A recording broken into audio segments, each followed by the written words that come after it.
네, 감사합니다. 오늘 9월 29일 영성 심리를 읽는 창세기 말씀. 오늘은 창세기 13장 5절서부터 13절까지 말씀 먼저 읽고 강의하겠습니다. 창세기 13장 전체 말씀이지만 우리 이 시간은 5절서부터 13절까지만 함께 읽겠습니다. 아브라함의 일행 롯도 양과 소와 장막이 있으므로 그 땅이 그들이 동거하기에 넉넉하지 못하였으니 이는 그들의 소유가 많아서 동거할 수 없었음이니라. 그러므로 아브라함의 가축의 목자와 롯의 가축의 목자가 서로 다투고 또 가나안 사람과 브리스 사람도 그 땅에 거주하였는지라. 아브라함이 롯에게 이르되 우리는 한 친족이라 나나 너나 내 목자나 내 목자나 서로 다투게 하지 말자. 내 앞에 온 땅이 있지 아니하냐. 나를 떠나가라. 내가 좌하면 나는 우하고 내가 우하면 나는 좌하리라. 롯이 눈을 들어 요단 지역을 바라본즉 소알까지 온 땅에 물이 넉넉하니 여호와께서 소돔과 고모라를 멸하시기 전이었으므로 여호와의 동산 같고 애굽 땅과 같았더라. 그러므로 롯이 요단 온 지역을 택하고 동으로 옮기니 그들이 서로 떠난지라. 아브라함은 가나안 땅에 거주하였고 롯은 그 지역의 도시들에 머무르며 그 장막을 옮겨 소돔까지 이르렀더라. 소돔 사람은 여호와 앞에 악하며 큰 죄인이었더라. 아멘. 네. 자, 우리가 앞에서 아브라함이 이제 길을 떠나는데 길을 떠난 그 이야기를 통해서 우리는 어떤 주제를 갖고 말씀 나눴죠? 성장이라는 주제를 갖고 말씀을 나눴습니다. 그는 참 믿음이 있어 보였죠. 그리고 그런 가운데서도 그 연약함 이런 것들에 대해서 이제 이렇게 살펴보았는데 지난주 했던 이야기 가운데서 이제 뒤에 하지 못했던 피터팬 증후군에 대한 얘기 잠깐 드리고 오늘 함께 읽은 창세기 13장 말씀을 보도록 하겠습니다. 많은 강점이 사람 누구나 다 강점이 있고 약점이 있고 그런데 지금 결정적으로 뭐냐면 애굽으로 내려갔던 아브라함이 자기의 아내를 뭐라고요? 누이라고 그렇게 거짓말을 했습니다. 그래서 자기 살기 위해서 이제 그런 행동을 벌였는데 이제 그런 걸 통해서 우리가 어떤 융합이라고 하는 것에 대해서 잠깐 언급드렸는데 나중에 이제 다시 한번 그 융합에 대한 말씀을 오늘 말씀을 통해서도 함께 보도록 하겠고 거기에서 우리가 발견할 수 있는 아브라함의 어떤 그 약점, 단점이랄까 그것 중에 하나는 뭐냐면 피터팬 증후군을 거기에서 좀 볼 수 있다 하는 점입니다. 피터팬 아시죠? 피터팬이 누군지는 아시죠? 그러니까 이게 이제 한마디로 쉽게 얘기하면은 어른이 되고 싶지 않은 어린아이에 계속해서 머물고 싶은 그런 상태 속에 있는 것. 그것을 일컬어서 우리는 이제 피터팬 증후군이다. 피터팬 컴플렉스라고 보통 이야기를 합니다. 아브라함이 왜 자기 아내를 그렇게 거짓말을 하면서 그런 행동을 취했을까? 자, 그 모습을 보면서 피터팬 증후군이 갖고 있는 그 문제는 뭐냐면은 어떤 안전지대에 좀 머물고자 하는 그런 욕구들이 있단 말이에요. 물론 그는 하나님이 부르시니까 길을 떠나는 용기를 보여주었고 그 성장을 위한 그 길에 그 도상에 있는 사람이지만 한편으로 길을 떠나서 이렇게 다른 환경, 낯선 어떤 사건들 이런 것들을 만나면서 그 속에 보이지 않았던 부분들이 드러나는 거예요. 우리도 마찬가지입니다. 평상시 평온할 때는 잘 드러나지 않지만 어떤 위기를 만난다든지 낯선 환경 또 낯선 어떤 사람과의 조우 속에서 우리들 속에 내재해 있던 것들이 이렇게 드러나게 되는 경험들을 하게 되죠. 마찬가지로 아브라함도 여러 가지 많은 강점을 갖고 있는 사람이었지만은 그의 그 내면을 보니까 이런 그 애굽에서 그가 취했던 행동들을 통해서 그 속에 피터팬 증후군이라고 할 수 그런 요소들이 보였다 그렇게 볼 수 있습니다. 어른이 되고 싶지 않은 어린아이의 마음. 그래서 요즘 이제 우리 시대에도 이런 것들이 굉장히 큰 문제가 되고 있죠. 물론 청년들 문제라든지 청년들 이슈가 뭐냐면 취업을 하기가 어려운 그런 상황들 이런 것들이 끼친 영향도 있겠지만 캥거루족이라든지 그죠? 들어보셨죠? 자, 성년이 되어서도 부모님 품을 떠나지 않고 캥거루가 자기 그 엄마 뱃속에 오랫동안 머물죠. 그 속에서 이렇게 보호받고 안주하고 있는 것처럼 이제 그런 심리들을 일컬어서 그렇게 이야기를 하기도 합니다.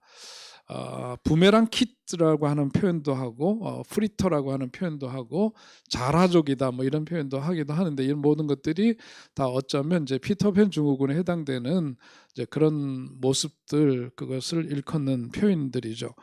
성장해도 집을 떠나지 못하는 그런 상황입니다. 자, 이런 사람들이 갖고 있는 특징은 뭐냐면 무책임하다는 거죠. 나서지 않습니다. 보살핌을 받고 싶은 욕구가 있죠. 그래서 우리는 어떤 성장과 더불어 성숙함에 이르러야 되는데 그렇지 못한 채로 머물러 있는 그런 모습들이 한 특징입니다. 또 피터팬 증후군이 갖고 있는 특징은 뭐냐면 다른 사람을 잘 돌보지 않는다. 다른 사람들이 불평을 해야만 움직이는 그런 모습들, 또 새로운 변화를 싫어한다든지, 그러면서도 한편으로 호기심이 많고, 그래서 학교 가다가도 무슨 일 있으면 그거 구경하느냐고 학교 가는 거 늦고 뭐 이제 딴짓하고 이제 이러는 거, 또 혹은 화가 나면 진정을 못한다, 허풍을 떨기도 하고 어떤 일이 벌어지면 남 탓으로 쉽게 돌리기도 하고, 이런 특징을 갖고 있다 하는 겁니다. 자, 이제 그 아브라함의 모습에서 좀 그런 모습이 엿보이는데, 사실 이제 그 다음에 창세기 13장, 오늘 우리가 읽은 그 말씀 13장으로 가면은 애굽에서부터 피터팬 증후군에 대해서 얘기를 하는 건 뭐냐면, 이렇게 어떻게 보면은 굉장히 믿음으로 큰 발을 내딛었던 사람이지만 한편으로 그런 연약함도 있단 말이에요. 피터팬 증후군 같이 자기 와이프를 누이라고 속이기도 하고 그런 일종의 사지로 넣는 그런 행태 같은 것들은 좀 도무지 이해하기 어렵죠. 그런데 그런 약점이 있고 연약함이 있는 아브라함, 그런데 어떻게 하셨다? 성경을 보면, 성경이 우리한테 들려주는 이야기는 그러한 아브라함도 하나님이 택하셔서 믿음의 사람으로 세우셨다. 오죽했으면 우리가 그의 연약한 모습을 보고 받아들이기 어렵지만 성경은 우리들에게 어떤 이야기를 들려주죠? 아브라함의 삶을 통해서 그가 바로 믿음의 뭐라고? 조상이다, 이렇게 표현을 할 정도로 원조 믿음의 사람으로 아브라함을 일컫는데, 그럼에도 불구하고 들여다 보니까 그런 연약함이 있더라. 그러므로 뭐예요? 나도 가능성이 있다. 그 핵심은 그겁니다. 앞에서 그게 뭐 옳고 그름을 떠나가지고 그런 연약함을 갖고 있지만 아브라함이 택함을 받았다면 나도 하나님의 택함을 받고 하나님의 위대한 역사에 쓰임 받을 수 있는 그런 존재 될 수 있다 없다? 있다, 그거예요. 그거 얘기를 들려주는 거죠. 성경은 우리에게 그런 희망을 주고, 또 하나님과의 그 조우 속에 살아가는 삶은 어떠한가, 하나님은 어떻게 사람을 쓰시는가 하는 것을 보여주고 있습니다. 자, 오늘 이제 창세기 13장으로 넘어오면은 다시 아브라함이 어디로 돌아와요? 가나안으로 돌아와서 일어나게 된 이야기입니다. 아브라함이 애굽에서 나와서 귀향길에 오르는 그런 내용이 이제 1절과 2절에 나오고 있습니다. 그런데 아브라함 일가 전체가 애굽에서 나와서 남쪽으로 올라가는데 아브라함에게는 육축이나 은과 금이 많았다는 거죠. 그리고 3절 4절에 보니까 베델에 이르러서 다시 그가 하나님을 경배했다. 거기서 여호와의 이름을 부르고 단을 쌓고 여호와의 이름을 불렀다 하는데요. 그리고 5절서부터 13절까지는 이제 가진 것이 많다 보니까 아브라함과 롯이 다툰 게 아니라 그의 종들이 서로 다투는 일들이 벌어지게 되죠. 그래서 결국 어떻게 됩니까? 분가를 하는 이야기가 나와요. 분가를 하는 이야기. 자, 서로 다투니까 그걸 보고서 아브라함이 롯에게 먼저 분리할 것을 제안하고 롯이 먼저 좋은 땅을 택해서 떠나갔다. 그런 얘기죠.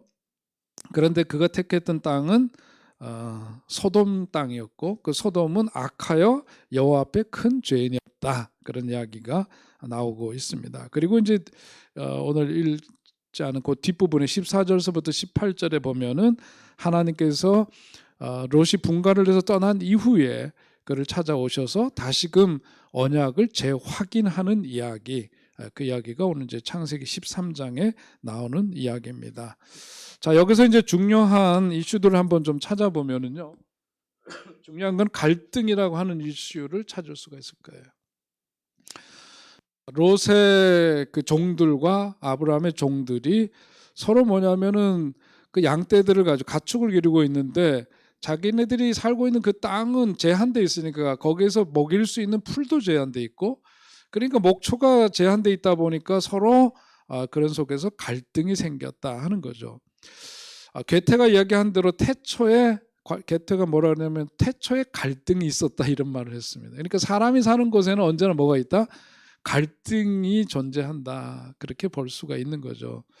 여러분 교회 다니면서 갈등을 경험해 보지 못한 분이 없어요? 정말요? 우리 교회는 그래서 안 좋은 교회예요? 그 얘기하니까 생각나는데 스폴전 목사님한테 어떤 청년이 찾아와가지고 그랬다는 거 아니에요? 목사님 제가 다니는 교회 너무 이상한 교회라고 문제가 많다고 그래서 좀 완벽한 완전한 그런 교회가 있으면 좀 소개해달라고 그러니까 그 목사님이 이렇게 얘기를 하셨대죠. 그런 교회 있으면 나한테도 좀 알려달라고 그러면서 그 다음에 하는 말이 뭐냐면 그런데 그런 교회를 찾거든 나한테 알려주고 자네는 절대로 그 교회 오지 말라고 그런 사람이 들어오는 순간 완벽한 교회도 완벽한 곳을 찾아 헤매는 그 이상한 청년 때문에 완벽해질 수가 없는 거죠. 그러니까 세상이 살아가면서 우리는 갈등이라는 거 어디나 있는 거예요. 가정에서 부부간의 갈등 한 번도 경험해보지 못한 사람이 있다면요, 있어요? 근데 없어요. 없을 겁니다. 있으면 그건 조금 찾아봐야 돼. 왜 그런지. 있으면 찾아봐야 돼요. 어떤 문제가 있는 거예요, 그게. 갈등이 있는 것이, 물론 이제 세월이 더해가면서 그 갈등을 어떻게 다뤄가고 처리해 가느냐, 이게 이제 달라지는 거지, 갈등 자체가 존재하지 않는다? 그거는, 사람은 어떤 진공 상태에 사는 게 아니에요. 살아가는 삶의 현장에서는 당연히 그런 일이 있기 마련인데, 자, 우리가 이제 오늘 성경적인 의미에서 좀 살펴도 보고, 그 다음에 영성 심리의 눈으로 봤을 때, 오늘 창세기 13장이 갖고 있는 그런 의미를 좀 살펴보고자 하는데요. 먼저 갈등이라고 하는 그 말이 갖고 있는 이 의미에서도 우리가 찾을 수가 있는데, 갈이 뭐죠, 이게? 갈이라고 하는 이 한문을 쓰면 좀 어려워요. 쓸 수는 있어요. 근데 보고 써야 돼요. 좀 틀릴 수도 있어요. 근데 갈등이라고 하는, 여기서 갈은 칡나무 갈이고 등은 등나무 등자입니다. 근데 칡나무하고 등나무가 갖고 있는 특징이 있어요. 무슨 특징인지 아시나요, 혹시? 시골에서 안 살아와서 모르죠. 칡나무는 자라면서 왼쪽으로 감고 돌아가요. 예? 등나무는 오른쪽으로 감고 돌아가요. 그러니까 얘네들이 만나면 어떻게 돼요? 막 이렇게 엉키는 거죠. 그래서 이 갈등이라고 하는 것이 칡나무와 등나무가 만난 것과 똑같은 그런 상태를 말하는 겁니다. 그러니까 이게 비슷하게 그냥 조금만 방향을 틀어서 가면은 이럴 일이 없을 텐데 얘는 왼쪽이고 얘는 오른쪽으로 돌아서 감아서 올라가니까 얘네들이 만나게 돼 있죠. 만나서 엉키게 돼 있어요. 갈등이라고 하는 것은 이런 건데 영어로는 갈등이 conflict입니다. conflict라고 쓰는데 이 con이라고 하는 것 자체가 일종의 접두사죠. 접두사인데 이건 뭐예요? with 뭐뭐 함께 한다 이런 뜻을 갖고 있어요. 근데 이 conflict 할 때 이 뒤에 나오는 요거는 리플리게라고 하는 라틴어에서 온 건데 이건 뭐냐면 스트라이크입니다. 때린다는 뜻이에요. 그러니까 conflict 그러면은 원문을 이렇게 합하면 어떻게 되죠? 서로 함께 together strike. 그러니까 서로 함께 서로 때린다. 서로 때린다. conflict는 그런 것을 말합니다. 자, 그런데 우리가 이제 이 conflict라고 하는 게 이런 갈등인데 갈등이라고 하는 걸 어떻게 볼 거냐? 오늘 이제 성경에도 보면 거기에서 이제 이런 갈등이 생겼을 때 결국은 어떻게 되죠? 서로 분가를 해가지고 서로 거기서 분리가 됨으로써 새로운 길을 찾아서 떠나는 것으로 그 문제를 해결을 합니다. 자, 어떤 이런 갈등이 생겼을 때 이것을 다루는 그런 안 나오네요. 갈등에 대한 대응 양태를 보니까 두 가지가 있더라. 하나는 자, 우리가 보통 이제 갈등 싸운다. 이걸 fight라 그러죠, 영어로. 머리 지나죠? 영어에서 나옵니다. 지금 fight. 그 다음에 이건 뭐 플라이트죠. 플라이트를 어디서 쓰는 말이에요? 많이 들어보셨죠? 어디 가면 공항에 가면 플라이트 넘버 뭐 이렇게 나오잖아요. 예? 대한항공 KE 820 뭐죠 그러면 플라이트 넘버 820 어쩌고저쩌고 할 때 이게 뭐 비행이라는 뜻이잖아요. 파이트와 플라이트 L자 하나가 들어가 있는데 굉장히 다릅니다. 이거 다르죠. 파이트는 뭐예요? 싸우는 거예요. 대결하는 겁니다. 싸우는 거죠. 근데 플라이트는 뭐죠? 플라이트는 비행하는 거니까 회피하는 거예요. 그만. 싸우는 것고 플라이트는 회피. 그러니까 어떤 그 갈등이 생겼을 때 어떤 사람은 그거 가지고 부딪혀요. 그래서 한판 붙어요. 싸우는 사람이 있고 회피하는 사람들이 있더라. 그리고 이렇게 돼서 이렇게 돼 싸우면은 분쟁이 생긴다고도 표현할 수 있고 이것은 일종의 이제 도피하는 것으로도 나타날 수 있고 거기에 따른 대응은 이렇게 두 가지 형태로 나타날 수가 있는데 싸우는 거 바람직해요? 전 별로란 말이에요. 우리가 갈등이 있으면 어때요? 여러분 누군가하고의 관계에서 갈등이 생기면 어떻습니까? 마음이 평하다? 발음도 잘 안 되네. 내 마음 평안해가 돼요? 안 되죠. 갈등이 생기면 계속해서 출렁이는 파도에 떠있는 배 같아요. 우리의 마음이. 갈등이 있으면 계속해서 생각나고 계속해서 뭔가 그게 마음속에서 요동을 친단 말이에요. 그러니까 이 문제를 그럼 어떻게 할 거냐, 싸울 거냐, 도피하거나 회피할 거냐, 많은 사람들이 어떤 길을 택하느냐, 안 보고 말지, 그죠? 많은 경우에 그래. 야, 쟤보다는 내가 인간성이 나아도 몇 배 낫대? 딱 2배 낫나? 자기 좀 그래서 되게 뭐냐면 자기를 합리화하고 정당화하고 그러지만 사실은 뭐냐면 그 갈등 상황 자체가 너무 힘든 거예요. 대개는 회피를 하고 또 센 사람들은 이렇게 하는데 이게 이제 나중에 말씀드리지만 자아 강도와 이제 관계가 되는 건데 아무튼 이제 이런 형태들이 나타나는데 이걸 어떻게 잘 이렇게 해가 버무려서 제3의 길은 없을까? 어떤 화목한 관계로 이런 갈등을 통해서 보다 더 발전되고 좋은 그 결과로 카톡 너무 많이 나온다. 이건 누구야? 좀 꺼야 돼 이거.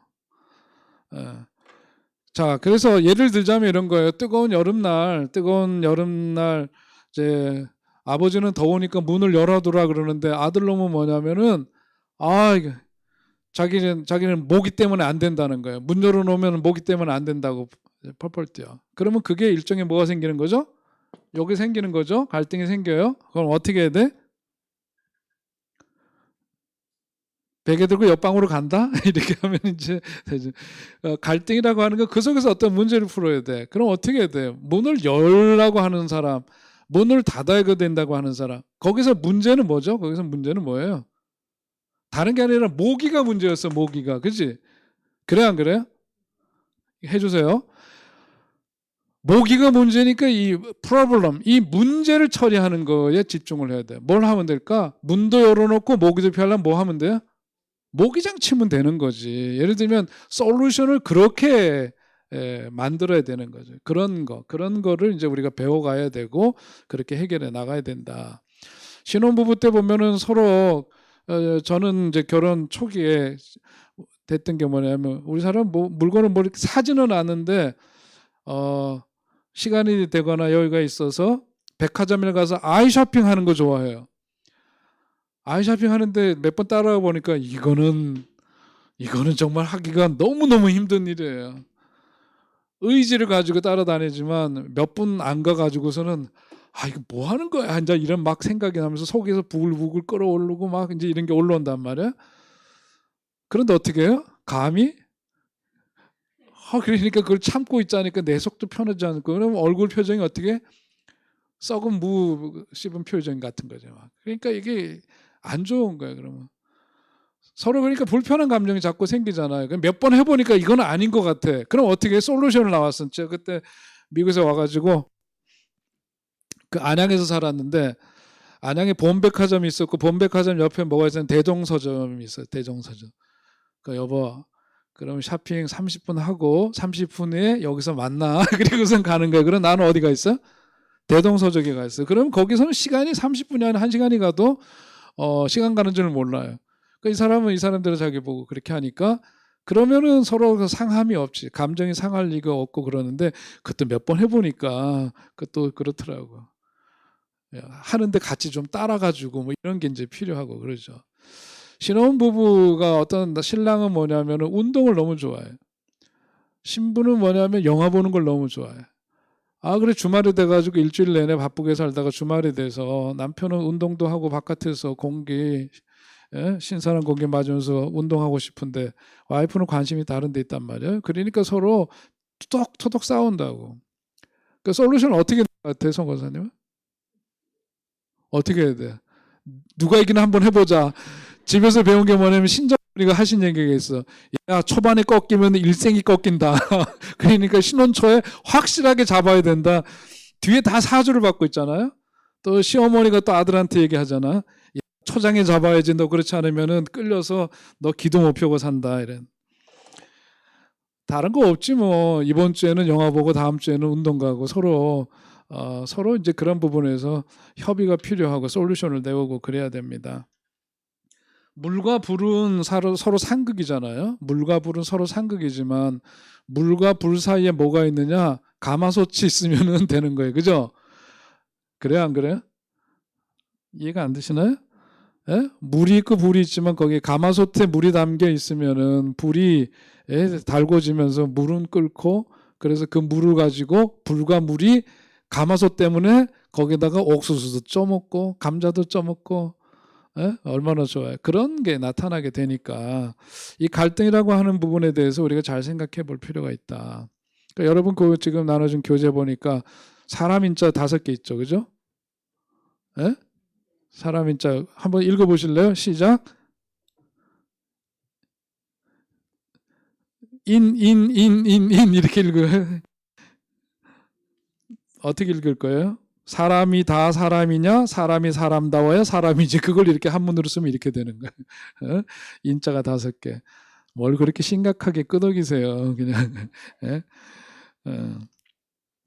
그러니까 우리가 사람이 사람답게 그렇게 살아가려면 이 갈등의 문제를 잘 다뤄야 되는데, 자 앞에서 이제 서론적인 얘기를 했습니다만은 갈등이라고 하는 것을 한번 정의를 내려보겠습니다. 거기에 자 갈등이란 무엇인가?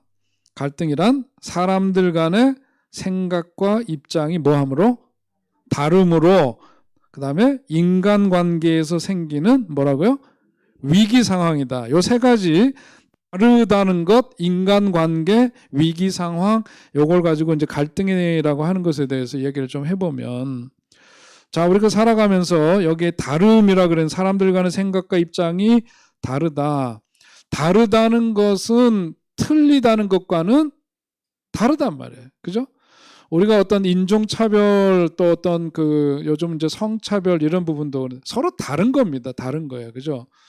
서로 다를 뿐인데 그 다름을 인정하지 않고 항상 뭘 해나 유니폼 어떤 회귀를 얘기한다고요. 그거는 성경에서 우리들한테 말씀하고 있는 건 그런 게 아니에요. 유니포미티. 어떤 그 획일화되어 있는 이제 이런 것을 얘기하는 게 아니라 다양성, 다이버시티라 그러죠. 다양성 속에서 그런 다양함 속에서 우리는 어떤 일치를 추구해 간다. 그런 게 필요한데 그것이 획일화가 되는 것을 의미하는 건 아니에요. 그리고 더구나 하나님께서는 이 세상을 지으시고 뭐라 그러냐면은 매번마다 세상을 지으시고 그 창조물을 보신 다음에 뭐라 그랬어요? 보시기에 좋았더라 그랬어요. 다양한 세상, 세상에 여러 그 하나님의 피조물들을 지으시면서 보시기에 좋았다. 그런 다양성을 존중하고 좋아하시는 분. 우리도 마찬가지로 피부 색깔이 다르고 성적으로 다르고 이런 거 가지고 서로의 다름을 갖고 틀렸다고 정죄하는 것은 잘못됐다. 그래서 갈등이라고 하는 것은 항상 무슨 전제를 우리가 가져야 되느냐 하면은 나와 다른 사람이 항상 존재한다는 거죠. 그것이 옳고 그르면 틀린 게 아니다 그런 겁니다. 그래서 프랑스에서는 톨레랑스라는 말을 많이 하는데 나와 다른 사람들이 다르다는 것을 전제로 하는 겁니다. 그것을 사회의 어떤 근간으로 삼는 거예요. 톨레랑스. 프랑스에서는 그 톨레랑스 의식, 나는 파리의 택시 운전수 그거 쓴 책 있죠. 거기에서 이제 그분 이름이 뭐더라 생각이 안 나네요. 거기 책에 이제 나오는 프랑스 사람들, 오랫동안 파리에서 택시 기사를 했던 책에서 프랑스 사회가 갖고 있는 근간에는 톨레랑스라는 게 있다는 거죠. 그게 영어로는 톨레런스인데 그건 다른 사람에 대한 배려입니다. 나와 다른 사람에 대한 배려. 그래서 우리가 축구하면은 프랑스도 굉장히 잘하는 나라죠. 예? 근데 그 축구 선수들 중에 보면 앙리도 그렇게 친구들 다 뭐예요? 흑인들이에요, 그죠? 예, 그 아프리카에서 온 친구들이에요. 그런데 그 사회에서는 프랑스 원조 그 유럽에 백인들만 있을 것 같지만 그렇지 않거든요. 톨레랑스입니다. 서로의 다름을 인정하면서 존중하는 것을 근간으로 삼는 그런 사회. 그런 사회가 훨씬 더 성숙한 사회인 거죠. 또 그런 점에서 보자면은 그리고 다름과 틀림은 그런 점에서 다르고 두 번째 갈등이라고 하는 것을 이해하기 위해서는 인간관계에 대한 건데요. 자, 인간관계에서 아까도 잠깐 언급드렸는데 우리가 이제 경제에서 경제학을 얘기할 때 주로 얘기하는 거가 3P를 얘기를 많이 합니다. 3P라고 하는 것은 뭐냐면 생산물, 프로덕트라 그래요. 생산물이 나오기 위해서는 여기에는 뭐냐면은 생산물이 나오기 위해서는 people 플러스 프로세스. 이게 과정이죠. 과정. 사람과 과정. 그것이 더해져서 어떤 생산물이 나온다 그거예요.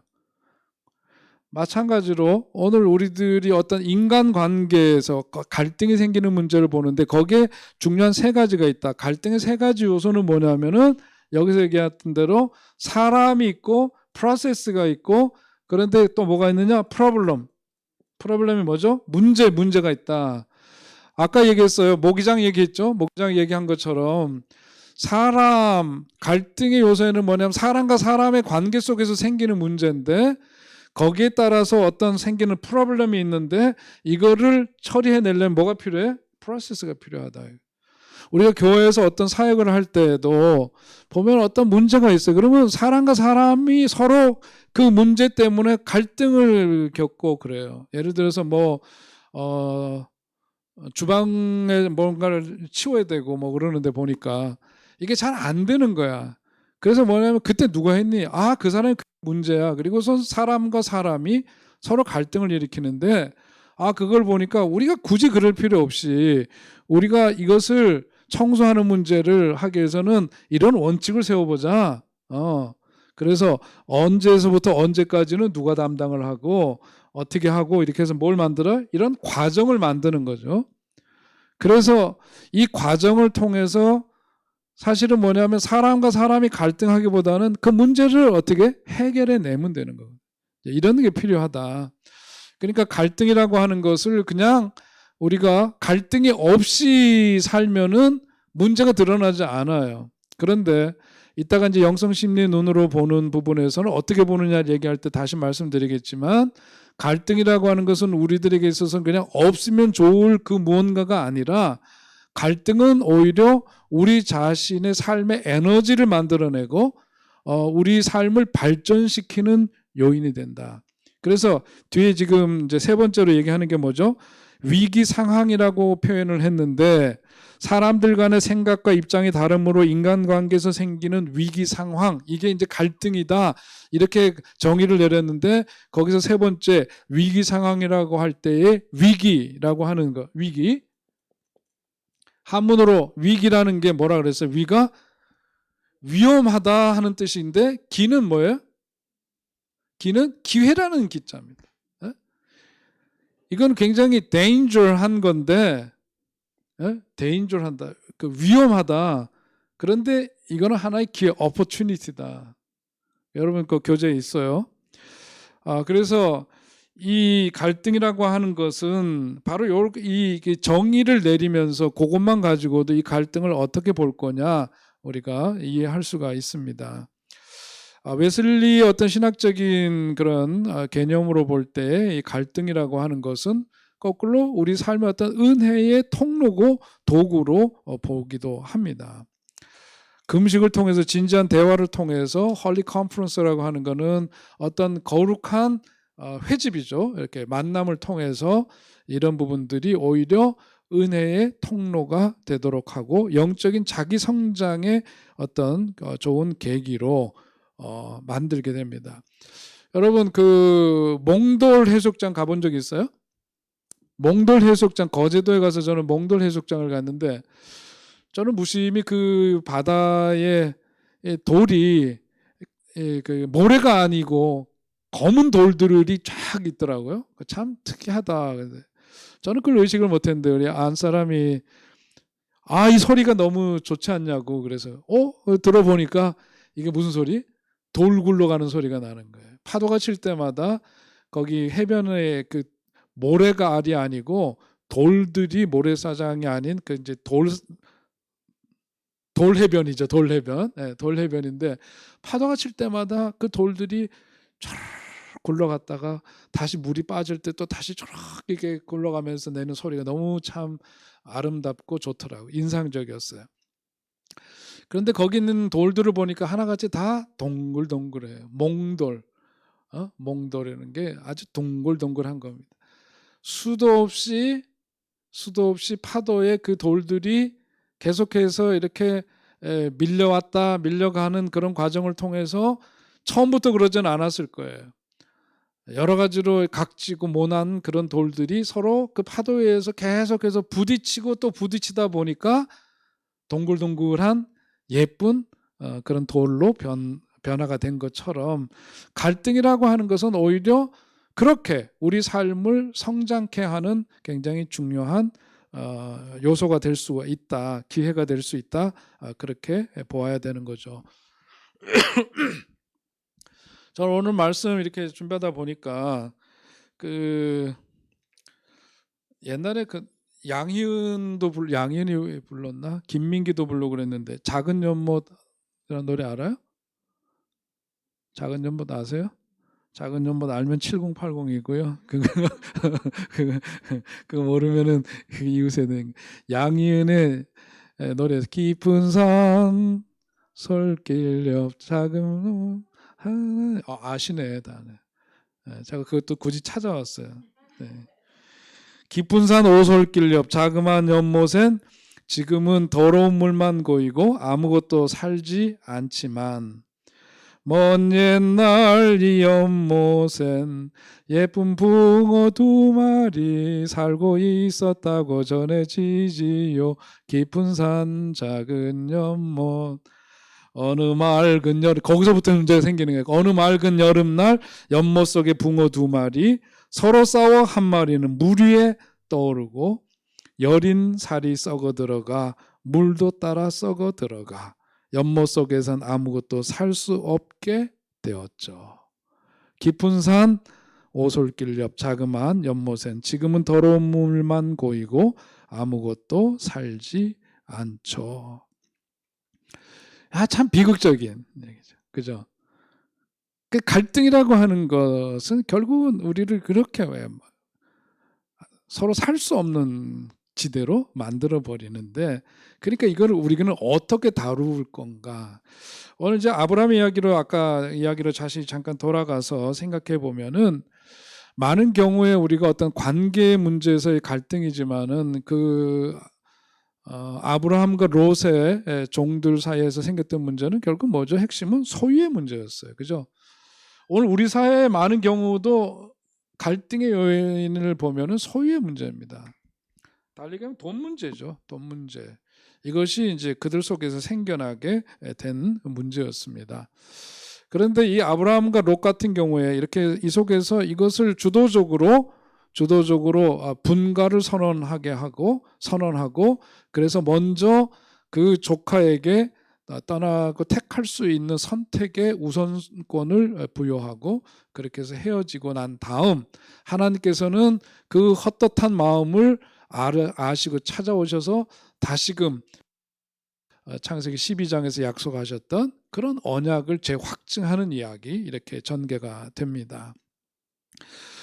우리는 이런 갈등 관계 속에서 성경에서 가만 보면은 이 갈등에 휘말리게 되면은 참 여러 가지로 어렵죠. 이게 조카인데 말이 조카지 사실은 자기 자식과도 다름이 없는 이제 그러한 조카입니다.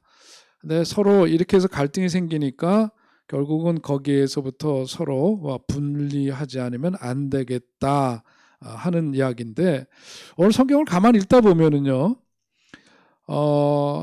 이 소유의 문제가 발생된 건데 여기에 보니까 거기에서 요 사람들만 살고 있는 게 아니라 성경을 가만 보면 7절에서 가나안 사람도 있었고 브리스 사람도 있었고 뭐 이렇게 얘기가 나오고 있어요. 그럼 무슨 얘기죠?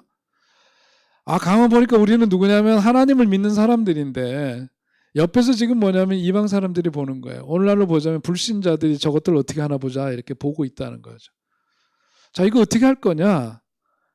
거기에서 어떤 그 소유의 문제보다는 관계를 더 중요하게 여기는 것으로 전환하는 거죠. 그죠? 이 갈등의 문제에서 인간관계를 보존하도록 해야 되겠다. 그래서 우리가 다른 사람들이 지켜보는데 하나님 믿는 사람들이니까 이런 부분을 어떻게 하면 평화적으로 해결을 하는 것.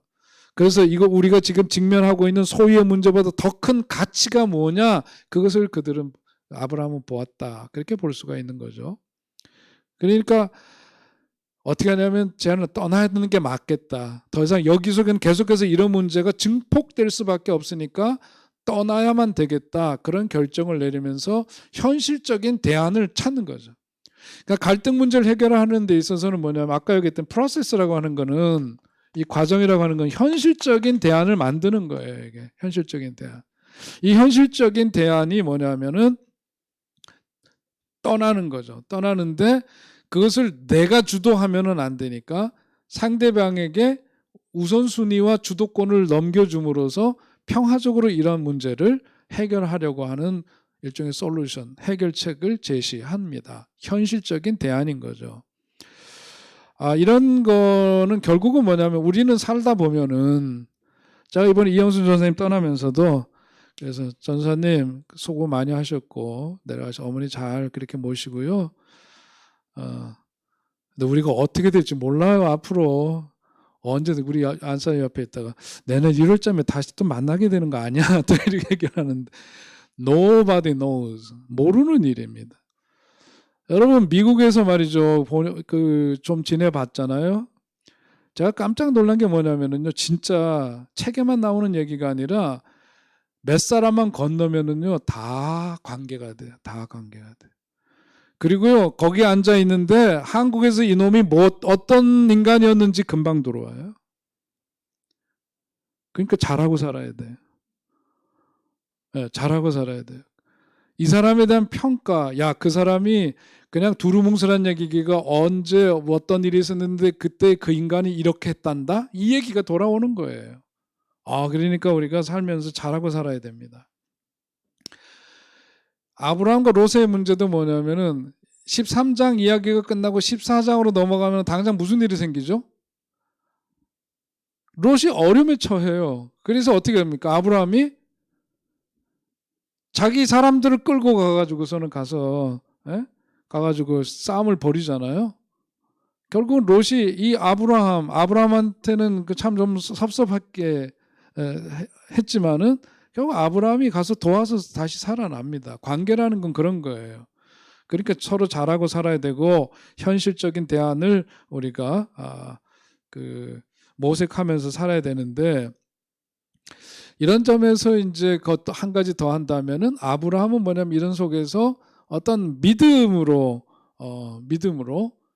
하나님께서 당시 자기에게 약속한 것이 있으니까 지금 당장 눈앞에 보이는 것, 롯 같은 경우에는 아브라함이 네가 좌하면은 나는 우할 거고 내가 우하면은 나는 좌할 거다 이러면서 네가 먼저 선택해라 그러니까 보기에 좋았던 들녘이 성경에 보면은 보기에 자기가 눈으로 이렇게 거기에 대해서 무슨 가본 적도 없고 살아본 적도 없는 그런 곳이지만 눈에 보니까 들녘이 벌써 기름지고 좋아 보이니까 눈에 보이기 좋은 곳을 택했잖아요.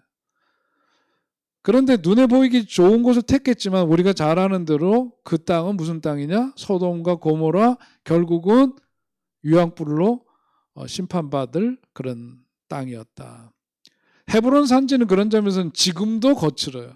헤브론은 지금은 21세기가 돼가지고 살만한 동네가 된 게 아니라 지금도 거친 땅이지만 그 땅은 하나님의 약속이 배어져 있고 하나님께서 주신 약속의 증거가 되는 땅. 영적으로나 여러 면에서 그 땅은 눈에 보이는 좋은 땅과는 비교할 수 없는 큰 힘을 갖고 있는 그런 곳이 되는 거죠. 그런 점에서 오늘 우리도 살아가면서 눈에 보이는 게 그게 다가 아니고 갈등 문제가 생기고 그랬을 때 그 속에서 이런 문제들을 어떻게 다뤄야 될 건가 깊이 생각해 볼 필요가 있는 겁니다. 자, 아까 얘기로 다시 좀 돌아가서 갈등 그 표를 한번 보실까요, 여러분? 여러분 그 갖고 계신 교재 여기 보면 갈등에 대한 대응 양태 이것을 지금 전체 스펙트럼을 12로 나눠서 본 겁니다. 12로 나눠서 보면 자, 왼쪽은 뭐냐면 회피적인 대응을 하는 경우고 오른쪽 끝은 뭐냐면 공격적인 대응을 하는 것을 뜻해요. 자, 여기서 이제 그 하나하나를 1, 2, 3 이렇게 그렇게 놓고 보면은 회피적인 대응 이거는 뭐냐면 어떤 갈등이 생겼을 때 관계 회복보다는 갈등 회피가 우선입니다. 그러니까 이런 상황 자체가 너무 힘든 거예요. 본인이 감당하기 어려워요. 그러니까 회피를 해요. 회피를 하는데 회피에서는 어떤 단계가 있느냐면 그것을 부정하는 단계가 있고 도망가는 단계가 있고 그것도 힘들면 그 다음에 어떻게 됐냐? 스스로 목숨을 끊는 그런 경우가 있다면 갈등이 증폭되다 보니까 여러분 부부간에도 갈등이 너무너무 심해지다 보니까 어느 한쪽에서 못 살겠다 그래 자살하잖아요. 그런 경우들 있잖아요. 그죠? 실제로. 이런 게 바로 여기에 해당되는 겁니다. 그 갈등 속에서 이것을 어떻게 해결하지 못하고 내재했던 거에 대해서 최후 수단으로 자기가 공격을 할 수는 없고 회피적인 대응을 하는 사람의 그 끝은 뭐냐면 스스로 목숨을 끊음으로 가장 강력한 저항을 하는 게 그게 자살이에요. 댓글 악플 다는 인간들에 대해서 그래도 연예인들 중에 자살하는 거는 뭐냐면 어떻게 그놈들 찾아가갖고 자기가 위해를 가할 수는 없고 그러니까 우울증에 빠지고 심히 그 정신적인 타격을 입고 있다가 온몸으로 마지막으로 저항하는 거죠. 자기 목숨을 끊음으로 최후의 자기의 그 모든 힘을 자기 목숨을 끊음을 통해서 보여주는 거죠. 그 힘을 보여주는 거예요. 자, 그 양쪽 끝은 뭐냐면 공격적인 대응입니다. 자살의 그 반대, 극단은 뭐죠? 살인으로 나타나게 되는 거예요. 자, 포송, 그게 이제 한 10번쯤에 해당되는 거고, 그 다음에 구체적으로 물리력을 가해서 폭력을 행사해요. 그게 11 정도, 살인 12. 이건 살인, 극단적으로 나타나는 공격적, 갈등이 일어났을 때 마지막에 무슨 시비가 붙었는데 가서 칼로 이렇게 해가지고 사람 죽였다. 이게 이런 거죠. 갈등이 생겼는데 그거를 극단적으로 공격을 통해서 힘의 우위를 통해서 그것을 보여주는 갈등에 대한 대응책을 그렇게 나타나게 되는 거죠. 그게 살인으로 나타나게 되는 거예요. 자, 가운데 부분을 보시죠. 화목적 대응. 관계 회복과 성서적인 갈등 해결에 대한 관심이라고 얘기를 했습니다. 관계 회복을 위해서 자, 이것도 크게 두 가지로 나눠보면은 제3자의 도움으로 갈등을 해소하는 길이 있고 3자의 개입 없이 해결하는 방법이 있는데 자, 여기에서 화목적인 대응에서 먼저 왼쪽 제3자의 개입 없이 해결하는 경우에는 뭐냐면은 협상을 하고 대화를 하고 아니면 그냥 넘어가는 거죠. 예.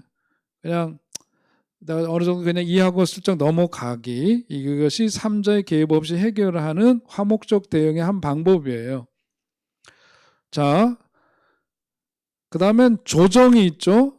그 다음에 중재, 교회에서의 갈등을 얘기할 때는 교회법, 그래서 3자의 도움으로 갈등을 해소하는 거예요. 가장 화목적인 대응으로 좋은 건 뭘까요? 가운데 부분이죠. 그죠? 가운데 부분이 뭐예요? 협상과 조정, 대화와 중재, 이런 것들이죠. 저희들도 우리 건축 문제 때문에 재판을 지금 2건을 하고 있습니다.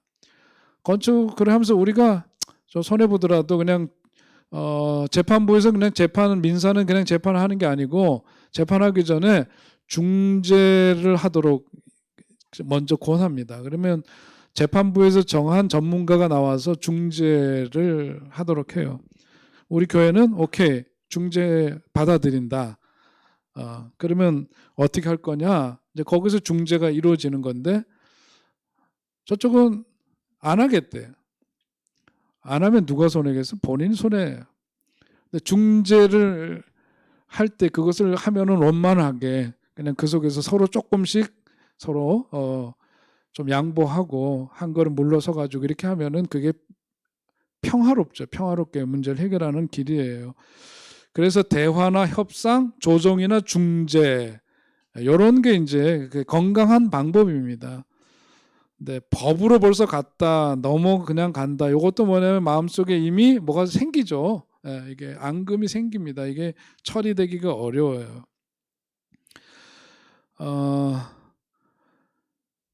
이런 부분들을 이렇게 보면서 우리가 어떻게 갈등이 생겼을 때 이거를 봐야 될 거냐, 그걸 좀 생각해 볼 필요가 있습니다. 자, 영성 심리에서 다시 이제 돌아가서 갈등이 갖고 있는 의미를 얘기를 하면은요, 심리학자 융이 한 이야기를 먼저 봅니다.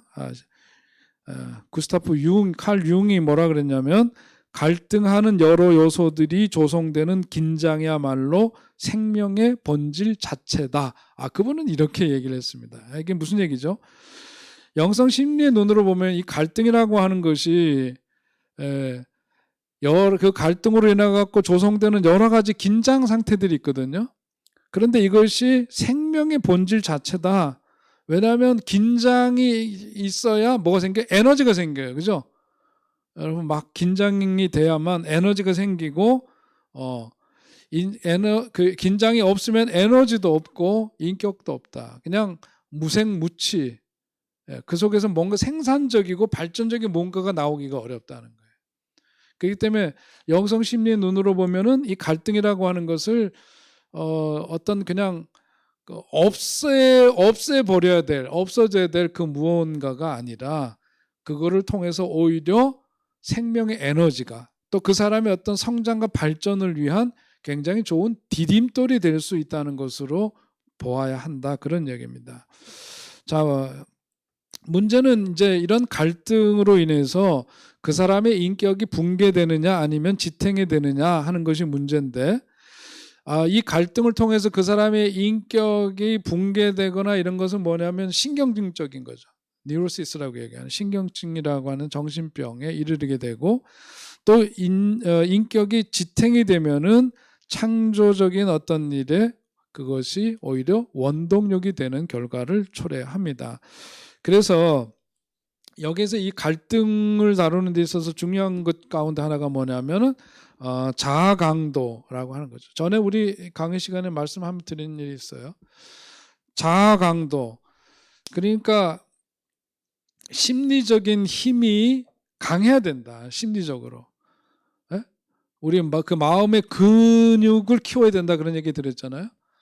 그러니까 이 자아 강도가 이 갈등을 견딜 만한 그런 힘이 있어야 되는데, 자아 강도의 그 힘을 키우려면은 무엇이 필요하냐? 그래서 우리가 기도가 필요한 거고, 또 이렇게 묵상을 하면서 말씀을 대하면서 이렇게 하면서 뭐예요? 그런 말씀을 통해서 우리 소위 말해서 마음의 근육을 키워가야 돼.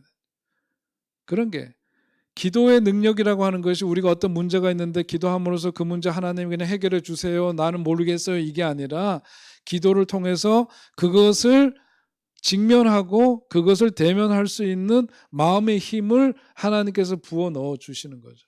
그래서 기도가 능력이라고 하는 것은 기도함으로써 그동안엔 두려웠고 주저앉아 있었고 그랬던 내가 기도할 때 하나님께서 담대함을 주시고 감당할 수 있는 믿음도 주시고 그러니까 그게 능력으로 나타내서 우리가 기도를 통해서 뭐예요? 능력 받았다 그러는 거죠. 그것을 대면할 수 있는 힘을 얻게 되었다. 그게 뭐냐면 자아 강도를 더욱더 강화시키는 하나의 길이 되는 것처럼 오늘 우리도 신앙생활을 하면서 이런 그런 감정 근육이기도 하죠. 이게 자아 강도를 키운다는 감정 근육을 키우는 건데 그래서 어렸을 때부터 우리가 건강하게 자라려면은 아이들이 갖고 있는 그런 감정들을 잘 표현하도록 도와야 돼. 슬픈 건 슬프고 기쁜 건 기뻐할 줄 알고 화가 나면 화를 낼 줄도 알고 이런 감정의 여러 우리 속에 있는 이런 것들이 다양하게 표현되고 표출이 되어야 되는데 그렇지 못할 때 그것은 억압된 상태에 있으면 우리는 건강하지 못한 게 될 수가 있단 말이죠. 자, 아무튼 이 자아 강도를 통해서 이것이 강할 때 이런 갈등 문제나 이런 것도 우리들이 잘 해결해 나갈 수 있는 그 힘이 거기에 있습니다. 신앙생활에 있어서도 마찬가지로 이 갈등이라는 것이 누군가와의 관계, 외적인 관계만이 아니라 자기 내적인 관계 속에서에도 갈등이 있어요, 없어요? 있죠. 내 속에서도 그런 갈등이 있어요. 이런 갈등이 내 속에서 일어나는 그 갈등이 내 삶에는 유익하다는 것을 아셔야 됩니다. 이것을 어떻게 다루느냐에 따라서 그것은 내 삶에 굉장히 중요한 자양분이 될 수가 있다. 신앙생활도 그렇습니다. 신앙생활도 어렸을 때부터 한 번도 의문을 제기하지 않고 질문하지 않고 말씀의 고지고대로만 따라왔다. 이거 가능하지도 않을 뿐더러 그렇게만 길들여져 있는 신앙은 별로 힘이 없어요. 질문이 있어야 되고 갈등이 있어야 돼. 하나님 도대체 왜 이러시는 거예요? 이러고 하나님하고 야곱이 요즘 저 핸드폰에 그거 프로필 바꿨거든요. 여기 바꿨어요. 야곱이 천사 씨름하는 그림으로 바꿨어요. 씨름이 있어야 되거든요. 야곱이 그 씨름이 있었기 때문에 브니엘의 그 동토는 아침 햇살을 맞으면서 새로운 인생을 살게 된 거고 그를 통해서 하나님께서는 12지파를 세우시고 하나님이 약속하신 아브라함에게 약속하셨던 그 역사가 야곱을 통해서 민족 공동체가 형성되는 틀을 만드시는 거예요. 그러니까 이 갈등이라고 하는 게 야곱이 천사 씨름한 게 갈등이거든요. 간절함이기도 하지만은 뭐냐면 자기 부딪힘이 있는 거.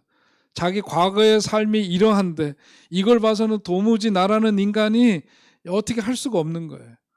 형 에사가 찾아왔는데 저 인간을 내가 그냥 마주할 수 없는 그런 자기 자신, 일종의 내적인 자기 갈등이라고도 볼 수 있죠.